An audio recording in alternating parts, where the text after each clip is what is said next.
Welcome back to the Ask Mr. Greenthumb and Real Estate Show. Connect online at askmrgreenthumb.com. Got questions on gardening, real estate, or both? Call now, 813-289-1860. Toll free, 877-969-8600. And now, your hosts, Stan and James DeFreitas. And I was mentioning to James, now, we had a customer we talked to last week who said that in her cul-de-sac in California, there were 22 homes. 17 of them have moved, and most of them are moving to Florida. Sure. So I just thought, unusual fact. Yeah. Well, I mean, one of the factoids that is rarely talked about is, the truck rentals when you're getting ready to move. I mean, I'll give you, for instance, to the average U-Haul rental, to go to California is like $200. To leave California, it's $800. It's 4 times more expensive to leave California than to come to California. And why are they nipping people so hard? Well, you can put your own bias into that, insert bias period to it. But the point that I'm getting let me get a hold of Joe Weaver over here. Exactly. He'll be able to answer it. But the point is it's so much more expensive because they have, more regulations, taxes, all of this other stuff. So I get why people are fleeing those areas. But part of that reason is exactly, we were talking in a previous show that, if you're an average Floridian and you have double income jobs, your husband and wife both working, you may find it difficult to qualify currently in the 2021 calendar year to qualify for enough money to buy the home that you'd like to buy. It may be $50,000, $70,000 less than what you really can afford. That you would really want, so correction on that. And so I think that's something that people need to be aware of. We're going to have a lot more transplants to Florida. It's not necessarily a bad thing. Just get ready to talk to more Californians, New Yorkers, and other things like that, and they'll tell you about how cheap it is around here versus where they came from. Well, and also the idea I saw the other day that the Florida, I think, Board of Real Estate filed suit wanting to stop the idea that you couldn't eject people or get people out who weren't paying their rent. Sure, the moratorium. And a judge in Texas agreed that the moratorium should not be put. Of course, another federal agency immediately filed suit to make it. So now it's still in what I'd call a cloudy limbo. Legal limbo. Yeah, and at the beginning I understood it, and I think 6 months in I understood it, and maybe I understand it even at the 1 year marker. But as the masks start coming off, and again, it'll be a process, because you've got, you got the CDC saying one thing, and then you have, Congress saying another thing, and I saw that, just the other day they had, or a week or two ago, I saw that they had the Congress, Republican Congress people, went in and were refusing to wear a mask in Congress. And of course, under Pelosi's leadership, if you don't wear a mask, you could be subject to a penalty of $500. For not wearing a mask. And then if the second time you do it, it's a $2,500 penalty. And, so...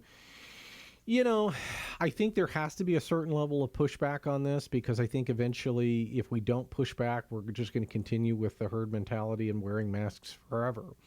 And one of my buddies was in a grocery store recently, and he said, he was overhearing this lady talking to the cashier, and she was saying, well, it's not that big of an ask to wear a mask. And, even if we don't have to, wear it per se legally, why not? Why wouldn't we just want to wear masks forever?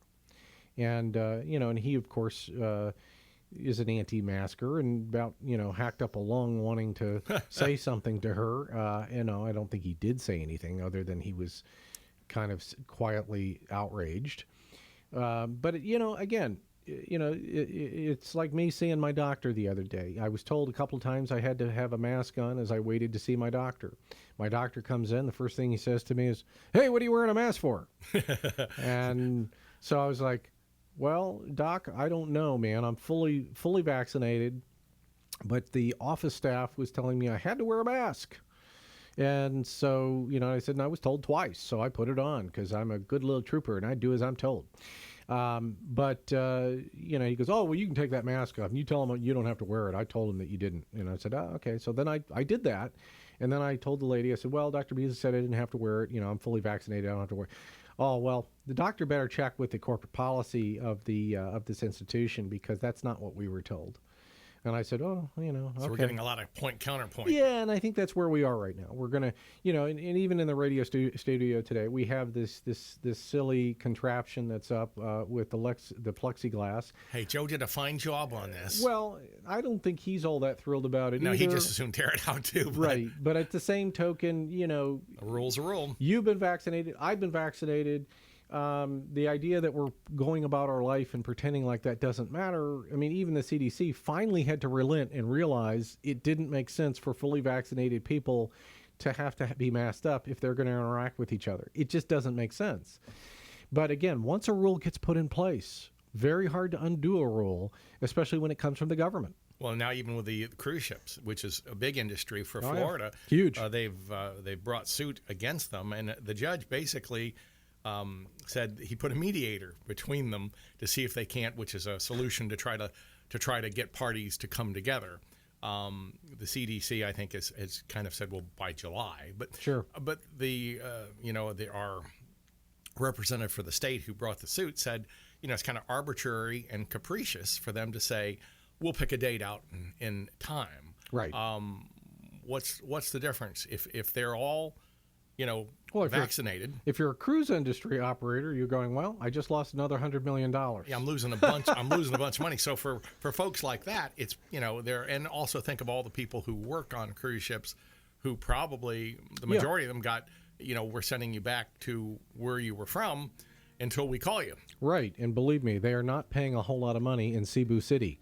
And there is a lot of people that come from developing countries that are not making a lot of money. And many of them are very nice people, too. And they're great people. Love them. I absolutely love them. But, they need jobs, too. They need the money. They need the jobs. And so, we need to get back to things back to normal as soon as we can.